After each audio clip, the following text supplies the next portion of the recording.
Salutations, fellow nerds. I'm Rick Y, and today is October 16th, 2025. I've been having some tremendously frustrating technical difficulties, so my posts have been few and far between, but I'll get that sorted out. Be patient. I was born in the 1900s. Anyway, I wanted to talk about something really interesting today because it kind of caught my attention, the Bad Bunny controversy. Now, full disclosure, I had no idea who this guy was. I'm terrible at keeping up with new music. It's entirely my own fault.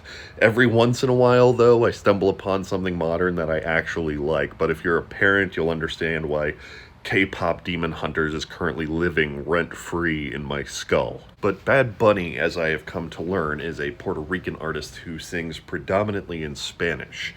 I started looking into him to find all the supposedly gay lyrics conservatives keep talking about, and surprise, I haven't found any. So if you know of any gay Bad Bunny song, drop it in the comments, though I'm fairly certain there should be one now, given all the panic. Honestly, I'm not even sure where that rumor began. But beyond the language, I can't fathom what it is conservatives actually hate. He's a popular American artist. Maybe not enough conservatives realize that Puerto Rico is America, or maybe that confusion just exposes how much their xenophobia is built on invisible lines and resentment of people they've decided to call the other. Who knows? Big feelings all around, and I'm just a dude with a YouTube channel.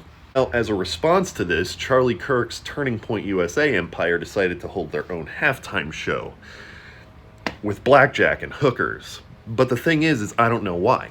Because for all their shouting about not being racist, they're making zero effort to even pretend otherwise. Let me explain. This is an American football event coordinated by the NFL. It caused controversy, or more accurately, conservatives manufactured controversy. Not because of anything Bad Bunny actually did, but because many thought he wasn't American. That's literally it. They heard he was flamboyantly gay and sings about, I don't know, homo things. Not because it's true, but because they're too lazy to learn any better. So the immediate solution, apparently, was for TPUSA to inject themselves into an otherwise irrelevant sporting event, harness that anger, and cash in by hosting only English-speaking artists, and I'm going to assume mostly melanin-challenged victim complexes. But the bigger point here is that this group keeps trying to distance themselves from accusations of racism, and yet everything they do screams dog whistle with fireworks. Charlie Kirk fans love to say that his words were just taken out of context, but when pressed, they can never explain how or why. They just tell you to go watch it for yourself. And when a white college kid who dropped out of community college after one semester fails up by ranting about how educated black women are somehow less capable because of their race, no extra context is needed. That's racism, full stop. Now we've got Turning Points USA and his widow creating an entire event that they had nothing to do with just to exploit racist outrage. It's the same cynical playbook that Republicans used in the 1960s during what was called the Southern Strategy. The only difference is this one has merch and a live stream.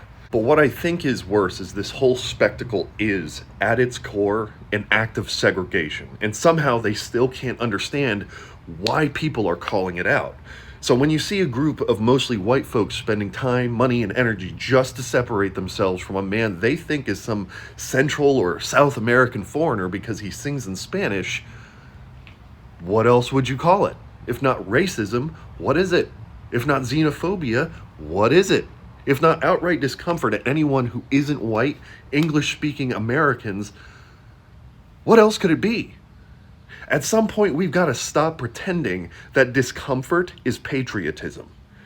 Anyway, y'all come back now. You hear?